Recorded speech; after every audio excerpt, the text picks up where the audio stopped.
Hello, creatives, community, and kind folks.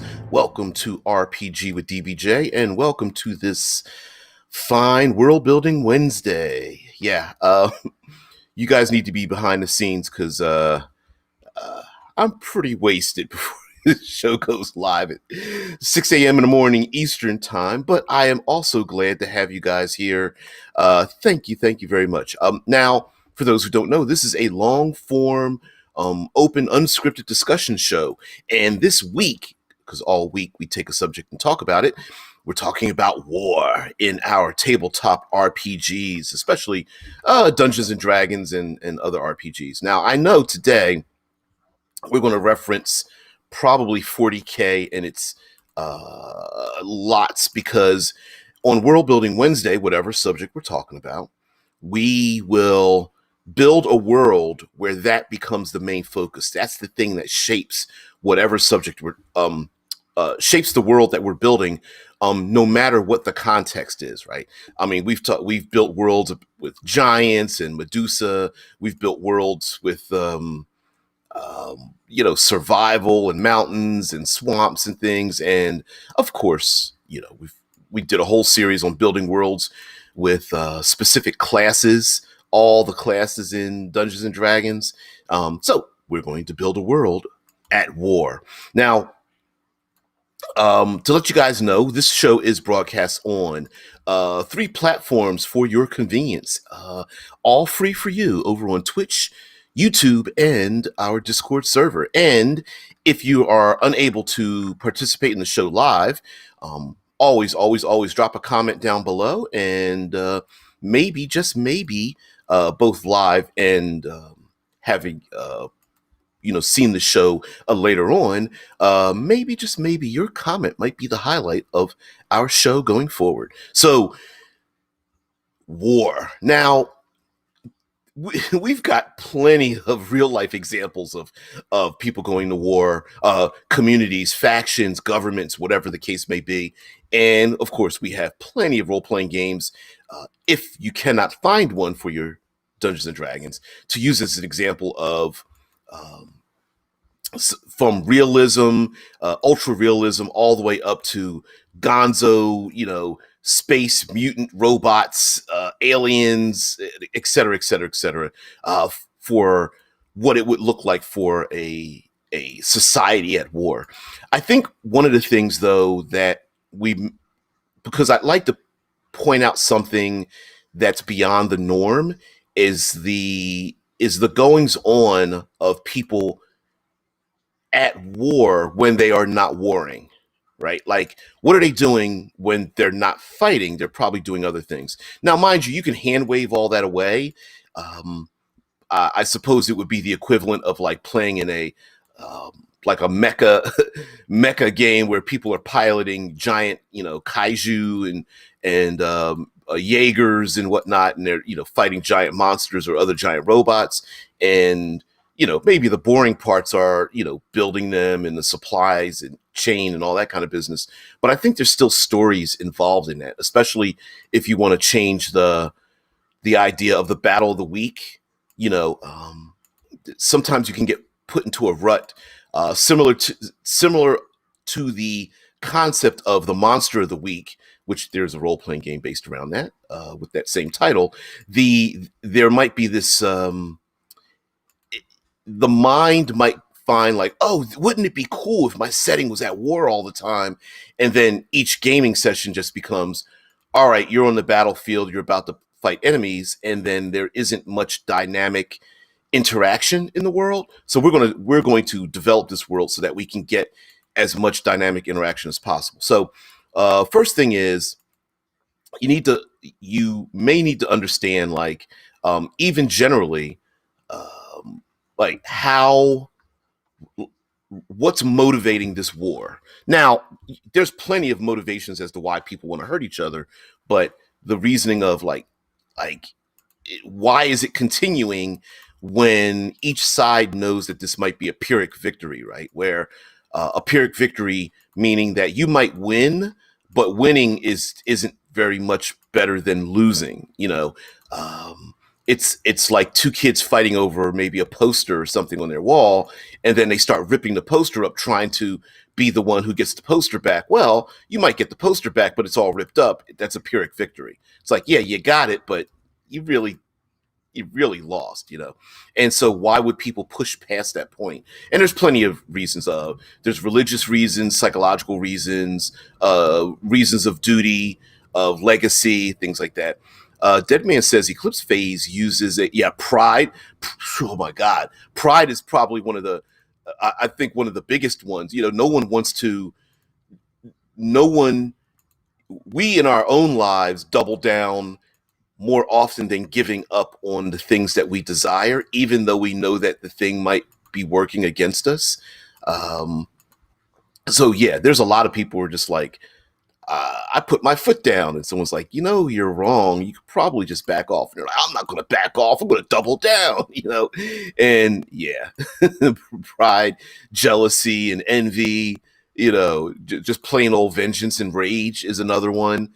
I mean, how many people have gone to war, and despite that the leaders are like, oh, we're signing a peace treaty, the two sides are still like pissed off at each other, like, well, I'm not going to be at peace with those people. They killed mine. And the other side's like, you did the same thing, you know.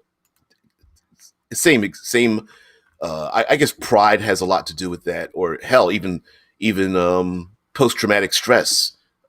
Is as an example. Now, Dead Man says eclipse phase uses a world that is post apocalypse.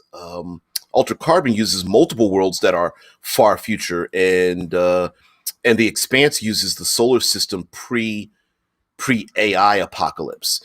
And yeah, we're definitely going to talk about that on Future Friday, where you know science fiction can be taken so far when you're talking about worlds and multiple worlds and all that kind of good stuff. It's like, wow. Yeah, Tesla Ranger brings up the Forever War. Two factions are fighting over something. The original reason has either been completely forgotten or reduced for historical footnote. They've been fighting for so long that no one can remember anything except the war. Sometimes both sides will have an infinite supply of troops via some plot fuel. I like that plot fuel. Yeah, but yes, they're what's the movie the Paul Verhoeven Starship Troopers was based on a book or series of books, which was the concept of a forever war. Um, there are, you know, when you're the young person who grows up in the forever war trope, you know you don't know anything other than putting on a suit and going to fight. You know, yeah. And the Eclipse Phase season 4 upcoming is likely going to be a major war fueled season. Yeah, that's pretty incredible. I love Eclipse. I'll say Eclipse Phase, which I do love. The Expanse. Um, Yay, Jeff Bezos, I guess, for keeping that show alive. Oh man, yeah, great show, great show. And the that's a that show, while unable to really show a all out war, um, really embraces the idea of factions and the how like soldiers can be convinced of their righteousness, and then you find out later on that those same soldiers are like, this isn't exactly what I was fighting for, you know. Yeah, Tesla's like, no, the bugs dropped an asteroid on Earth. That's why the humans fight. However, the humans encroached on the bugs' territory first, and that's why they fight. Sure, yeah, they kind of the if you watch Starship Troopers with an eye for the ironic and stuff, yeah, it's like they kind of gloss over the fact that the humans started the whole thing in the first place. And yeah, but yeah, Starship Troopers a propaganda movie. Dead Man says Elon Musk is also helping, you know, with the U.S. space program. Um, well, I think I think when it comes to like establishing a war, of course, the narrative parts of it, troop movements and enemies and PCs going behind enemy lines and things of that nature. I think that part of it. But I think there should be lots of social tension in your world. Like, if you don't, it's the, if you're not for me, you're against me. Like, very rarely when it comes to wartime efforts can you be a bystander, a neutral party, someone who thinks reasonably and is like, maybe we should pause and think about this. That's not an option when it comes to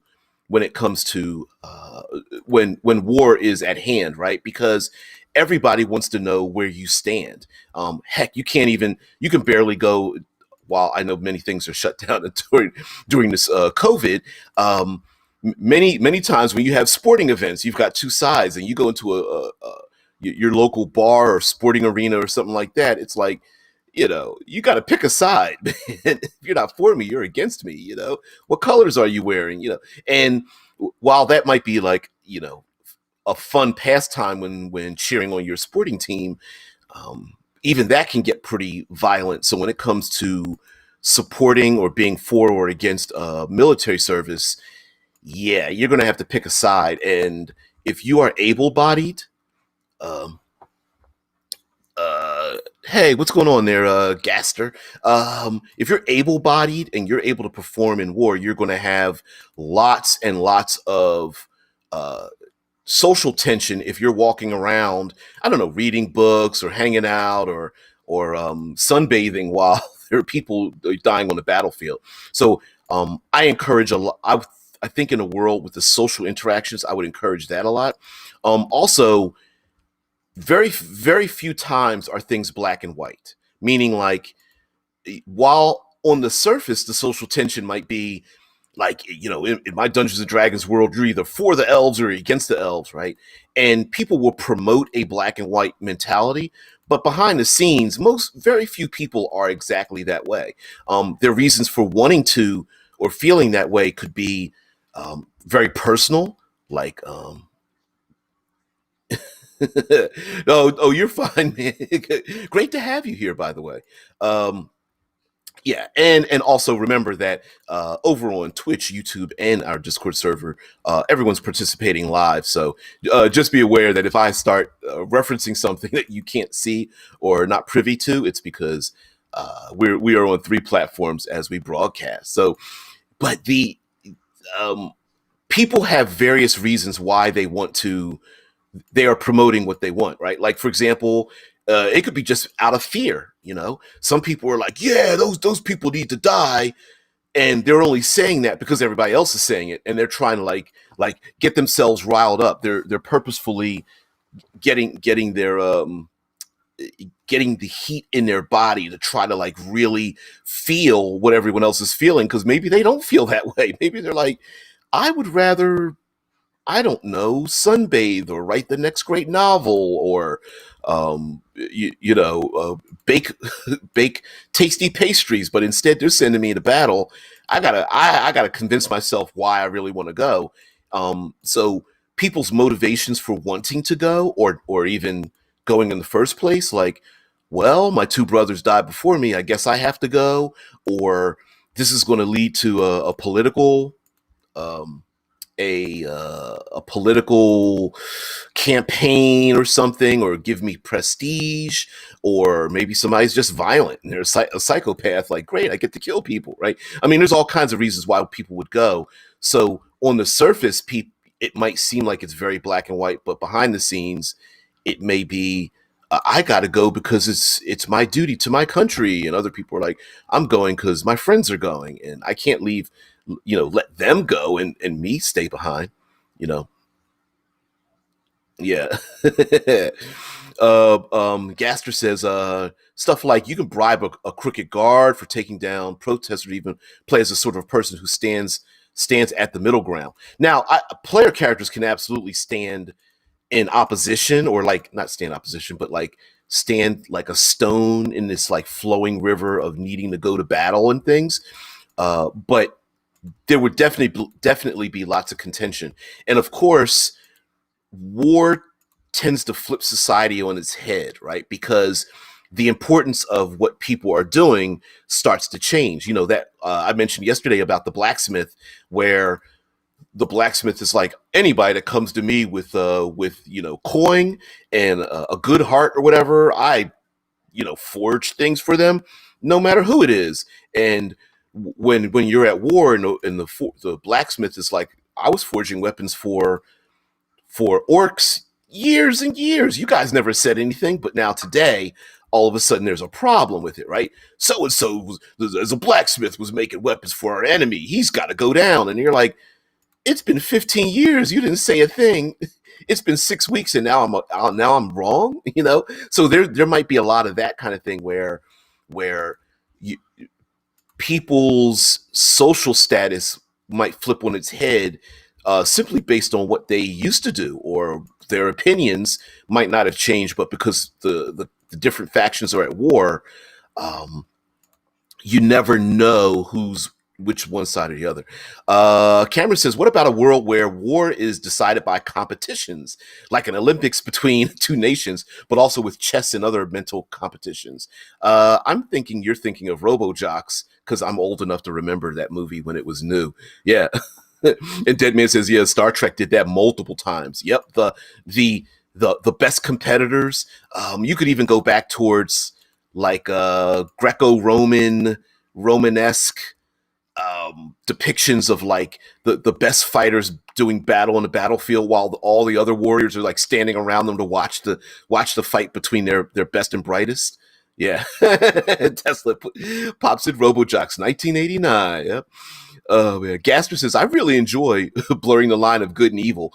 Everyone has demons in their closets, including some of the people who look the most saintly. Ooh, ain't that the truth?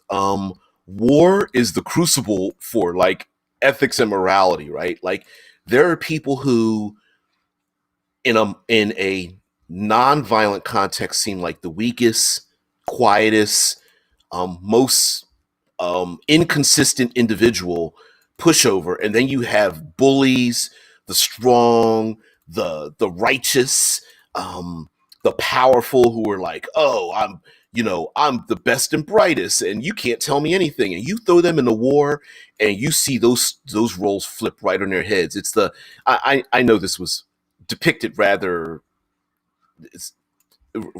blatantly, but like in the Captain America: First Avenger, right?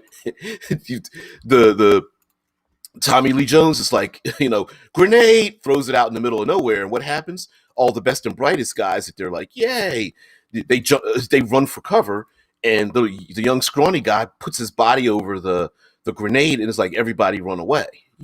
It's that kind of thing. Yeah, like Deadman says, Warhammer 40K is like that 100%. Yeah. Also, you get to the point where you can't help but have your morals and or ethic boundaries challenged by going to war, right? Like, hey, we're soldiers and we're walking along, but we have to hide from the enemy. Oh, who is that? A mom, dad, and their kids tending to sheep, who are part of, who are in a community of our enemy. Do we kill them? Do we tie them up, or do we let them go back to their community, right? Even though they're non-combatants, and it's those kind of things. Now, you definitely don't want to set up a situation where there's a right decision and wrong decision, but instead just have a decision that the player characters need to make, and then throw that in the story. I would even suggest throwing in like,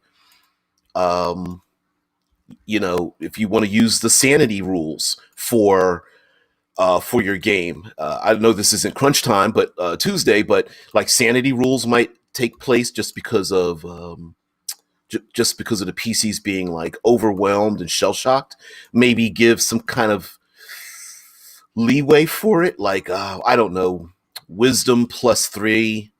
Like wisdom mod positive, or no, your wisdom mod +3. So even if it's a negative wisdom mod, less, like that's how many days you could go on battle until the stresses start to build up in you. Heck, if you want, you could even use like, The cinematic environs, despair rules, where we have mental exhaustion rather than physical exhaustion. It does the same thing. It starts to rank up from 1, 2, 3, 4, 5, and it just starts to get worse until you take mental stress days. Gaster says the weakest voice has the strongest hearts. I also love making all of my characters just massive assholes. I don't know if you want to admit that here, but I will say, like one of the greatest examples in real world is a gentleman portrayed. Tesla Deadman, please find this for me.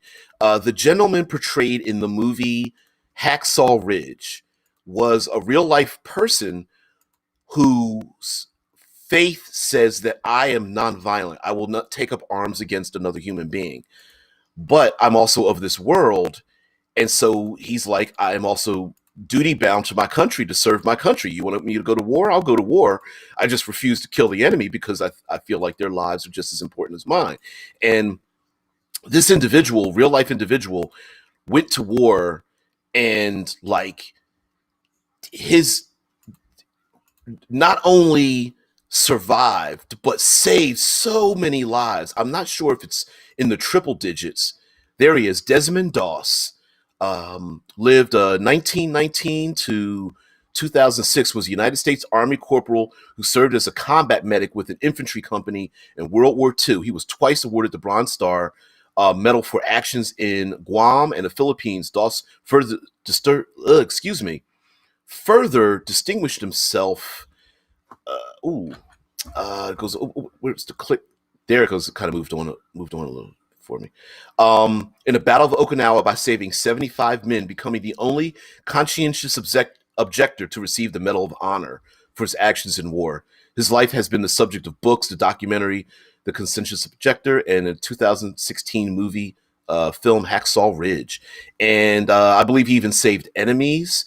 And of course, one of the most poignant scenes was, of course, leadership and everything. Everyone's like making fun of him and stuff like that. And then at one point, the the leadership is like, "Why aren't you taking that ridge?" And they're like, "We ain't going until he's finished praying, because we want to go with that dude." So it's just amazing. That kind of stuff like really gets to me, because I think sometimes it's easy for us to look from the outside in when we think about war in our role-playing games, like, oh, it's the big picture, who's going to win or lose, where the real stories are like, it's not, if you're going to make a setting like this, it might not be about who wins or loses. It's just a war going on, but it's about um, what happens with you and the person beside you, right? What kind of person are you when the stakes are down? Like, would you sacrifice yourself or martyr yourself, or are you trying to get home? Like, what is it that pushes you forward? Is it the duty to the people beside you? Like, you would rather sit down and give up, but it's important for the people beside you. So it's those stories, those individual stories. Cameron says, didn't he carry down over 20 men down a cliff from a battlefield? I remember watching that part of the movie. I believe specificity, I don't know. But yes, in the movie, yeah, he not only lowered, I think he was at the top of a ridge, and not only was he lowering down injured people, but he kept going back into the battlefield to do the same thing over and over again. Right? Like, everybody else was like, retreat, we're outmanned. And he's like, I'm not done yet. So if you want to talk about a cleric in a role playing game, that's a dude you can model yourself over. And I think that pulling on that thread as well, I think for stories that you want to tell, like Gaster is saying, Desmond Doss is really an anomaly of a man, and I'm thankful that we had someone like him. I hope that didn't sound bad. No. I think anomaly, shit. More like, modern day sainthood, I suppose, because I think he came back from war and went with his wife and retired. He didn't brag about it. I don't believe he may have been maybe a pastor or something like that. But yeah, But as far as player characters go, they are the anomalies, right? And I think in role playing games, we often are like, okay, how can I be the biggest badass, right? Like, okay, it's me against them. Who's got the bigger gun? Both figuratively and literally, right? But I think that represents a Desmond Doss in a wartime setting represents like, oh, all right, if I want to play a character who's just going to save people, then why can't we have situations where it's like using stealth and deception and chase scenes, trying to carry an injured ally to safety while also being chased by the enemy and stuff like that represents other stories you can tell in your setting when there's war. Like I brought up before, being a decoy or getting communication set up or setting up some kind of signal or flare or getting to a battle horn that's supposed to alert the allies or the enemy that something's coming. Or what's the movie, the bridge over River Kwai, where the allies are forced by the enemy because they're in a prison camp to build a bridge to then sneak around and go about the process of destroying that bridge after it's done, right? Because if you build the bridge, the enemy gets to go across that bridge, and you're here helping to build that bridge, and then at the very end you sabotage all the work that you've done after building this perfectly suitable bridge, right? It's having other stories to tell, other missions and things like that, I think are really cool. um Gregor Eisenhorn was a renowned inquisitor of the Ordo Xenos during the 3rd and 4th centuries of M41. Must be in 40K. Um, Deadman says, or posts, Desmond Doss post-war events. After the war, Doss initially planned to continue his career in carpentry, but extensive damage to his left arm made him unable to do so. In 1946, Doss was diagnosed with tuberculosis, which he had contracted on Leyte. He underwent treatment for 5.5 years, which cost him a lung and 5 ribs, before being discharged from the hospital in 51 with 90% disability. Damn. Ooh. Yeah, war leaves scars physically and every. Wow. Gaster says, I've always wanted to have the ability of multiple choice with actual consequences. And that's by far the most fun thing about homebrew, because you can make one simple action happen and just snowball into mayhem that starts off from drinking a cup of coffee to saying the last known heir to the to the Themis blood pact to stop the 4 houses from fighting.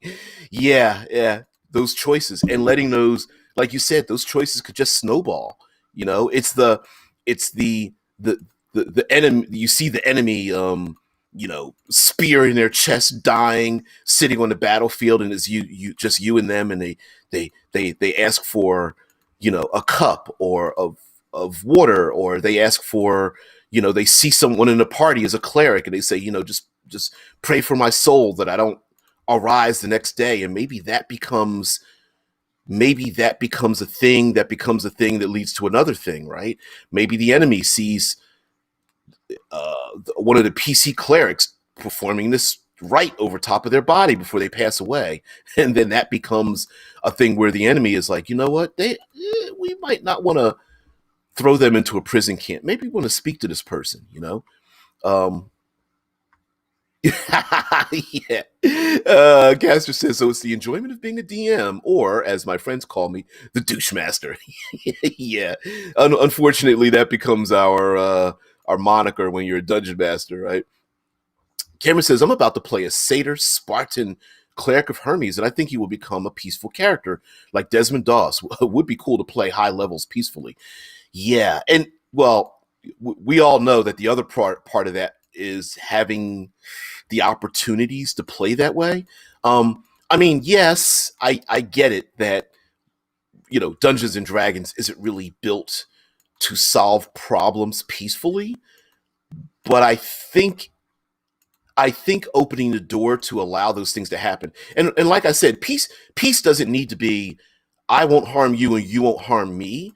Um, Peace could just be doing things that don't necessarily need to lead to more fighting, right? Like building things or just getting messages across enemy lines, right? The importance is not fighting. The importance is getting the hell out of there and getting from one place to another. So running away from the enemy is the important thing. Because your allies might need to get that new map, or might understand that there's important information from a spy. Spying itself, scouting and spying is something that's tends to be non-combative.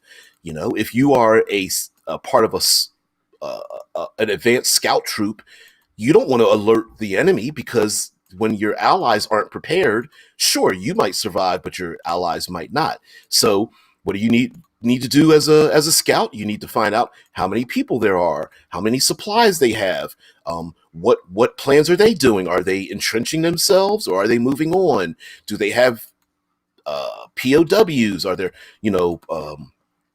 prisoners of war? How many injured do they have? There's a lot of that stuff. And then when you compound war, we tend to think of war as very, because of the people like a Desmond Doss that's in a war. We think of those individuals, and mind you, that this individual isn't the only one, but this individual just happened to come to mind. But there are lots of people who are extraordinary in a wartime setting, and sometimes I'm trying to figure out how to say this.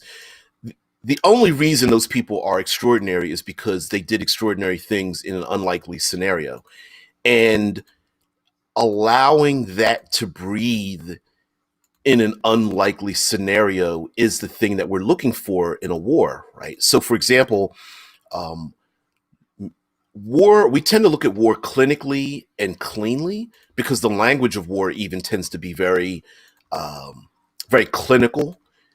But war is pretty dirty. Lots of people starve and catch diseases, and we tend to ignore the vast number of injuries. There's either, we think of either alive or dead, but the vast number of injuries that happen in war, and how to deal with it, and the overwhelming inability to get help for the people who are injured, and the permanency of those injuries are a thing as well. Being blinded and deafened, and like this gentleman Desmond Doss, who had a lung removed, and a bunch of ribs, and um, tuberculosis and all that kind of stuff. Like, we we tend to ignore the fact that frostbite, heat exhaustion, um, drinking drinking eating spoiled foods and drinking tainted water is a thing that could happen on for troops traveling from one place to another. Um, Fighting in high and low altitudes. Humidity is a thing that can take down armies that are unprepared, especially if they're from one place versus another. Right? That elven those elven troops that lived in the high wood might not survive traveling up into the Arctic North to do battle with the dwarves up there, right? Despite the fact that the elves might be long lived and have lots of magic and all that kind of business. Weather and the environment and disease and morale are the things that can kill an army. um, Morale and support are, like, for what is it, I think there's a statistic that, like, for every soldier in a modern context, there's 20 people behind the scenes to allow that soldier to fight. I don't know where I heard that from or saw that. But yeah, giving people weapons and telling them to march off the war isn't the end all of it. And that's the kind of thing I feel like that's where some of our stories could be told, where maybe the player character's whole purpose is to represent um, moral support. Bringing letters from families and chocolates and pastries or something to the front line, or hell, just alcohol. Um, Gaster says, word of advice for any DM who's doing a tabletop game. When one of the players rolls a dat 1 for like swinging a weapon, just say that the weapon the player is using breaks, into an illegal item, making them get arrested or thrown in jail because the weapon violates the province's law. I don't think that's a good idea. That's not a very good idea. I think if you roll in that one, just drop the weapon or have it break or something. I don't think you need to and get arrested because it violates the law. It's crazy. Oh man. Deadman says, in Warhammer 40k, a cleric of Nurgle can heal you of any injury, though you may not be entirely afterwards. Yeah, you don't want you don't want the local cleric trying to heal you, and then all of a sudden you're like, why do I have a third arm sticking out of my back? Or did you just heal me temporarily just to throw me back in the battlefield for my wounds to open up back up again? Or what about the horror of being healed for the third time as the cleric prays over all the injured, and all the soldiers are like, no, I don't want to go back there into the meat grinder again. And you're like, here's holy word over you. And you're like, shut up. And then when the cleric goes to pray for um, gods of law and justice and peace, grant me the ability. And then you see like three soldiers just grab him around the neck and try to strangle him. Like, you're not sending us back in that meat grinder again. Yeah, I think like things like that might happen a little bit more often than we'd like to admit. Morale is one of those things that's just incredible. And once, of course, we start adding in like magic and arcana and such, the while again, while we like to think of things in a vacuum, the whole idea of, hey, I'm just gonna no thank you. Dead Man pops in a picture of a Nurgle champion by Alex Boca on DeviantArt, and yeah, I don't want that. That's an infection waiting to happen. Yeah. Oh man. Yeah, please don't. I Don't worry. Just because my leg's about to fall off doesn't mean I'm hurt. I'm fine. Leave me alone. Cameron says war drums. Talks about war drums. They keep the pace of the battle, give drive, unite troops, bolster morale, and scare the crap out of enemies that don't have them. I would also imagine signal horns are intimidating in battle. Yeah. There's a reason why. What was in I'm thinking of Japanese battles where they had the soldiers that would run around with the banners on their backs, right? The concept of here in the States where you have the drummer and the flautist and the troubadour. I'm probably misusing those words, but you get my point, right? Like you said, the war drums, the boom, boom, boom, boom, boom, and the people marching and stuff. There's while 200 soldiers charging the battle might seem like it's the most effective thing, Mel Gibson raising up the 13 colonies flag and running into battle might be just as running through the mists might be just as important. Of course, not Mel Gibson himself. But you get my point, right? Signal horns, flags of that represent honor, or just nationality. Even religious iconography is a thing. A signal from the gods, how many times have eclipses, storms, events that are out of the norm, falling stars, meteor strikes, surprise tornadoes, droughts,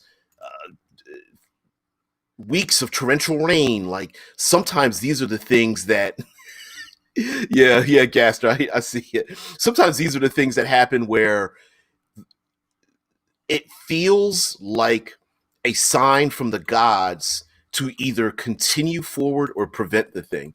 What was the movie Apocalypto, where they're carving people's, they're putting people up on the altar to carve out the hearts of, still beating hearts of the sacrifice to the gods. And what happens? There's an eclipse. And they're like, the gods are taking the sun away from us. We need to kill more people on the altar to appease the gods, right? Although it could be the opposite. Like Gaster says, grant me, cleric bows down. Oh, please grant me the ability of. The guard is now holding the cleric around the neck, just whispering, go to sleep. Yeah, go to sleep. Go to sleep. Shh. Don't breathe. Go to sleep, right? Yep. Choking the hell out of him. Where the PC's like, I cast a flame strike. Sorry, no verbal components. Sorry. Flame strike. Right? Hell's yes. Yeah. Gaster says, I prefer the old Blackbeard method of tying hemp into your beard, lighting it, and running into battle, guns a-blazing and sword stabbing. I could see that happening once. Yeah. Fighting the enemy that's like high and naked. Yeah, that's a thing too. What is the Maori dance, Islander dance? It's that's a thing that people did before war for intimidation to unnerve your enemy, right? Yeah, the hookah. Cameron says flags can be used to signal the movement of units back to the commanders at the rear. Also, if they fall, the commanders know that the unit is in trouble since the flag carriers are often well protected. Yeah. Yep, like Gaster said, yeah, the hookah, that's dope. Yep, and pulling things from different cultures, like Cameron's talking about flags, horns. There may be, heck, you may have even individuals in battle whose job it is to raise those flags. Like, hey, we need to get to that flag and raise it up because it's sending the wrong signal back to the commanders, because the commanders might be looking out like, you know what? We had 10 flag bearers. We only have 8 left. That means 2 fell to the north. Okay, we need to reinforce and blah, blah, blah. And then one of the PCs is like, ooh, they're going to be led into trouble because the enemy took down our flag bearers. Maybe it's more important to get the flag up, Haka, I'm sort of hook. Is a ceremonial dance or challenge in a Maori culture. It is performed by a group with vigorous movements and stomping of the feet with rhythmic shouted accompaniment. And that could even go into the, that flows into the Olympics of war, if you want to call it Olympics, right? Where each side is trying to intimidate or impress the other side, to the point where you might even have a battle where the other side just gives up. I've taken years of an Okinawan martial art known as Matsubayashi Ryu, and it is it's basically called the Pine Forest System.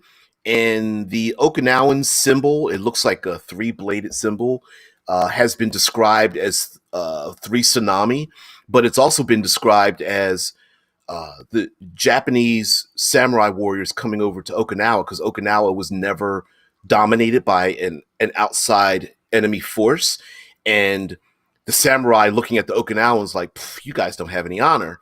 And a local farmer was like, listen, I see you have a boiling pot of oil and you want to start sacrificing us into that to prove your superiority. So here's the deal. If I jump in there, will you leave my people alone? And the samurai's like, you know what? I don't even think you got the guts to do it.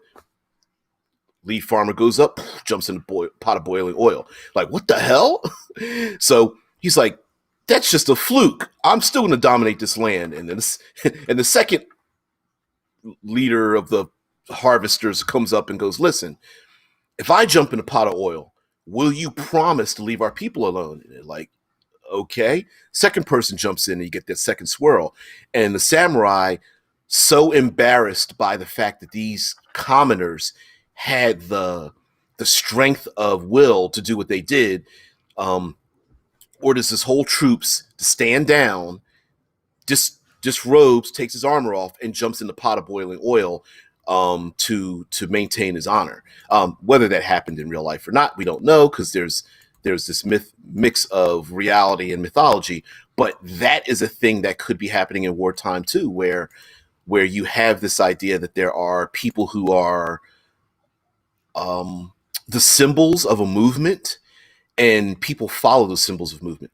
Gaster says, I use a lot of inspiration from stuff like Egyptian, African, Australian, and even some Asian lore to create an almost alien landscape with like ash swamps and cold plateaus with mushroom trees and almost and almost bug exoskeleton like architecture with cities and towns.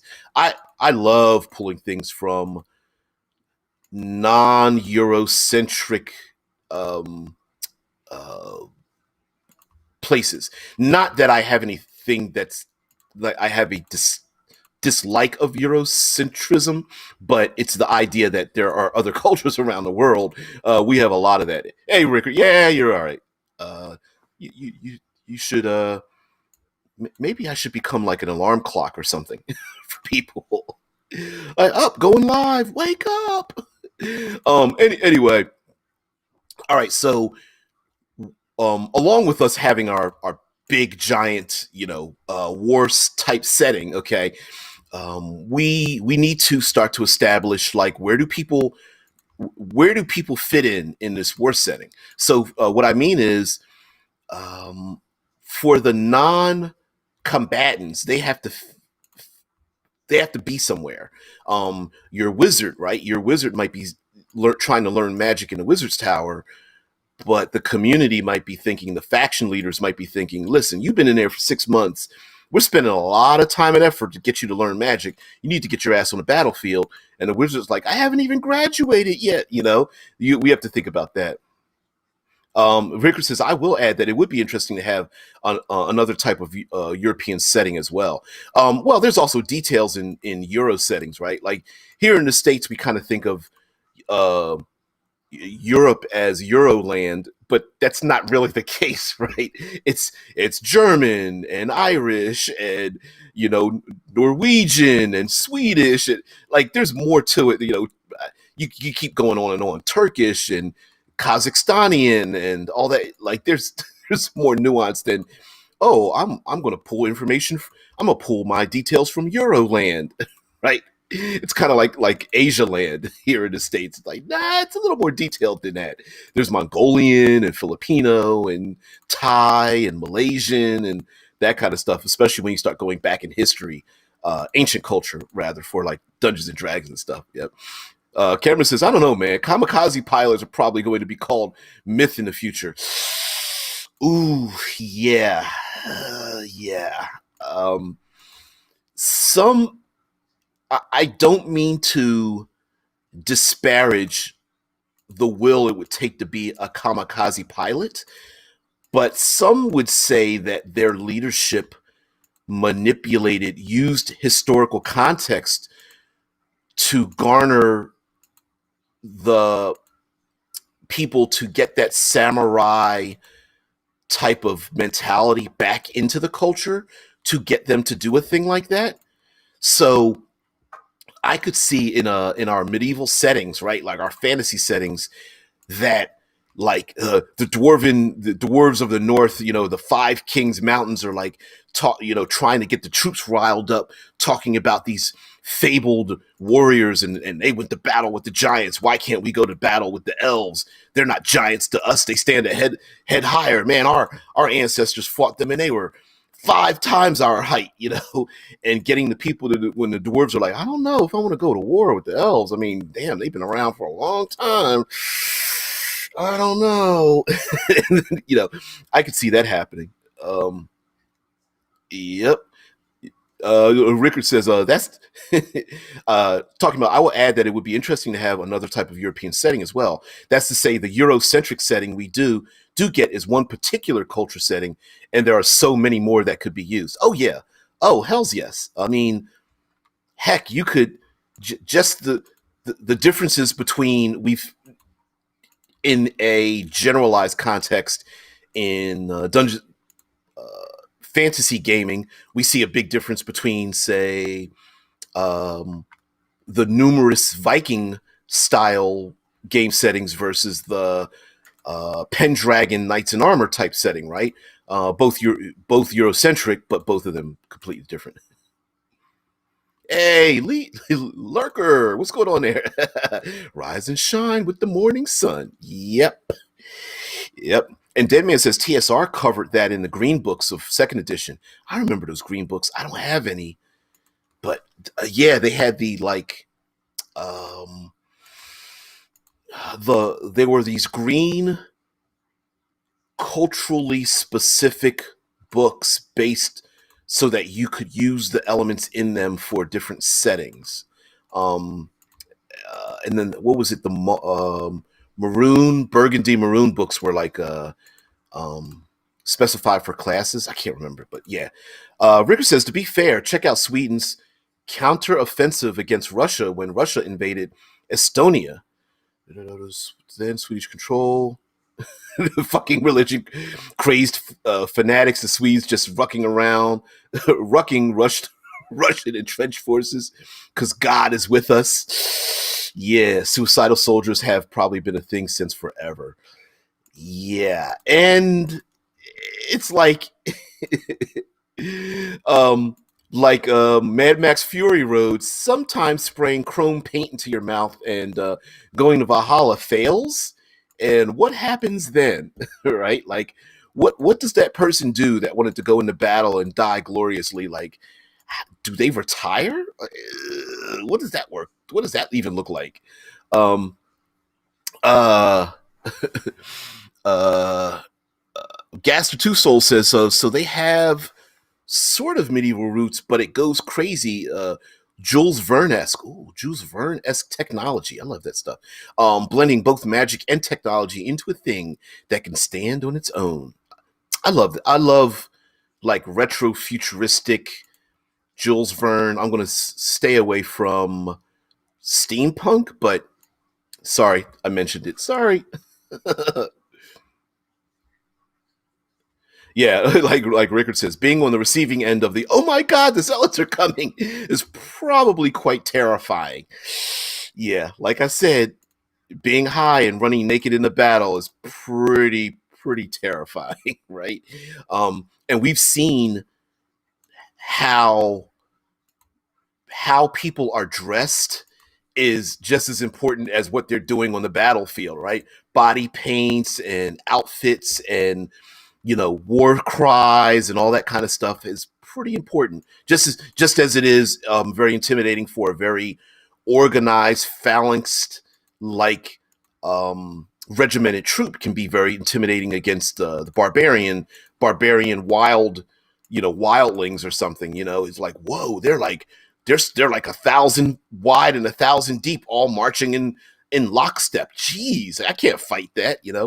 Cameron says, I hadn't thought about it that way. That pretty messed up. I wonder if we could apply cultural pressure to orcs.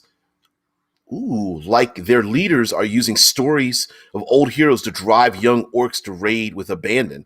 Yeah, I could see that. Like, as a matter of fact, I think that even, how WotC, or Wizards of the Coast, is changing the context of orcs to remove any hint of non inclusivity or diversity and such. I would absolutely embrace the idea that maybe the orcs have been raiding people and driving themselves mad and crazy and into a frenzy, attacking those villages this whole time. But it was a cultural. It wasn't until recently that they destroyed or tore down the old cultural norms that have been manipulating them to be that way, right? Like maybe this was a cultural thing when people are looking when the villagers are looking in the monster manual, like, says lawful evil, chaotic evil down in here, so it's okay to kill him, right? And it's like, well, yes, but that was a learned behavior, right? Nature versus nurture. It's that whole thing, and yeah, I could see that happening. As a matter of fact, if you if you still want to add in the rampaging goblinoids, that's a perfect reason. Maybe there's there's always a lich or a dragon or a fiend or um, impressive chieftain or something that gets everybody riled up talking about the past, and you need to step up and blah blah blah, and we're going to lose our history, and um, using the power of guilt, like you don't want to be the one left behind when we raid the human lands. And they're like, can I ask a question? Why don't we just learn from them and start making our own crops? Or we could always trade with them so we can eat and live. And they're like, oh, what are you you know what are you, a socialist?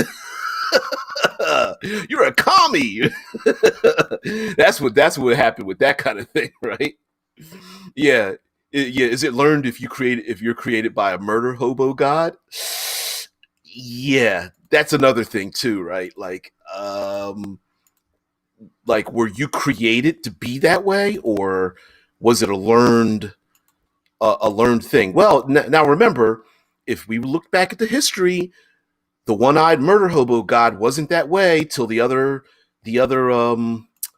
goodly gods of the elves and the humans and the gnomes and stuff made fun of him and poked his eye out. So maybe the murder hobo god's kind of like got a reason to be that way, right? Again, we go back to Starship Troopers. You brought it on yourself, but the war keeps going on. Um, uh, yeah, Rickard's like, true, but Murder Hobo God did then go and create his murder hobos.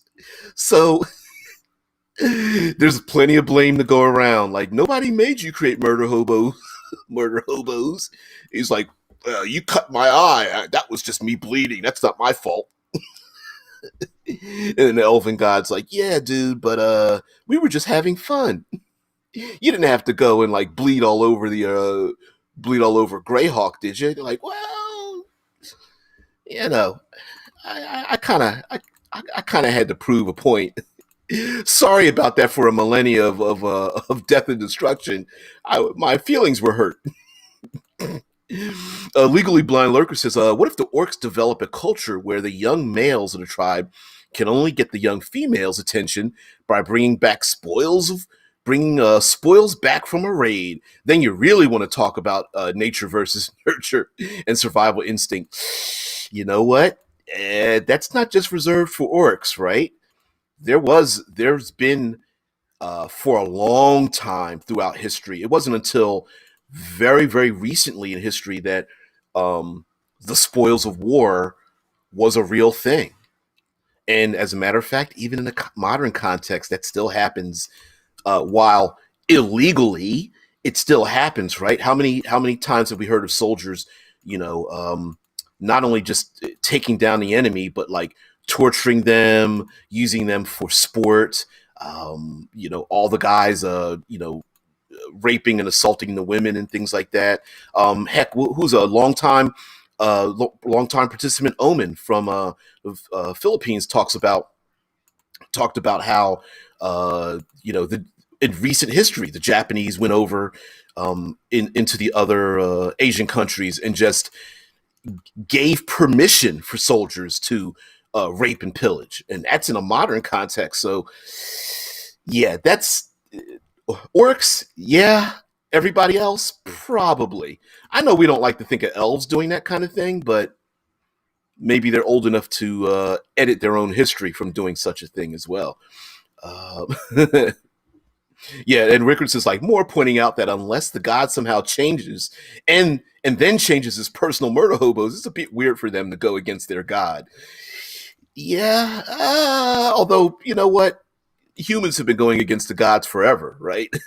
It's not like even dwarves and all those. I mean, they all have free choice, so maybe we're applying a different measuring stick to the orcs just because they happen to be created by a god that's encouraging violence, whereas maybe we are unconsciously creating a different measuring tool, right? Yeah, it's like it would be like the Imperial Guardsmen decide to turn against the God Emperor and think that the commissar standing behind them would be okay with it. Well, listen, like I said, if it wasn't because of the violence part, the gods created everybody else in Dungeons and Dragons, and you don't see them neither the people created nor the gods having a problem with it, right? So maybe we're just using maybe the threat of violence against their murder hobo offspring might be a little bit on the we're putting the onus on them rather than us going like, guys, you can make a different decision. And the orcs are like, have you seen my dad? Have you seen what the hell they can do to me? Like, I gotta do this. Oh man. Gasser says, oh yeah, Erroneous the Wise wouldn't be so happy with that idea because he fucking married an orc. Yep. Yeah, wouldn't be happy with that part. Cameron says, I hope that D&D orcs don't become non-tribal if they have them turn good. Tribal people are good people too. I know plenty of hippies who live in small natural communities. Yeah, well, yeah, that's a thing too, right? Is the idea of the orcs becoming part of culture, meaning that they give up who and what they were? You know, like are they all of a sudden start wearing like neckties and handkerchiefs and monocles in their eyes or something, or are we gonna let them be?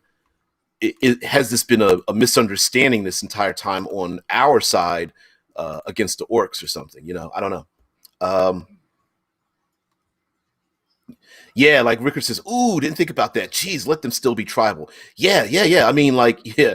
Let's not turn it into a let's civilize the beastmen. Yeah, that's like doubling. Could you imagine they do that? That's like you do realize you just doubled down on the thing you're trying to end, right? Like, there's a reason why in our modern day we've realized that it's wrong to try to convince people to civilize other cultures. Like, no, we don't understand them, but God, that would be terrible. Oh man. Yeah, no. Now, mind you, I'm sure there in the history of gaming, how many people have played half-orcs that were like wizards or like civilized or something? I mean, there's a ton of half-orc paladins out there and orc paladins. So, you know, the idea that the thing is that are they orc paladins because they are Pendragon style chrome armor wearing culturally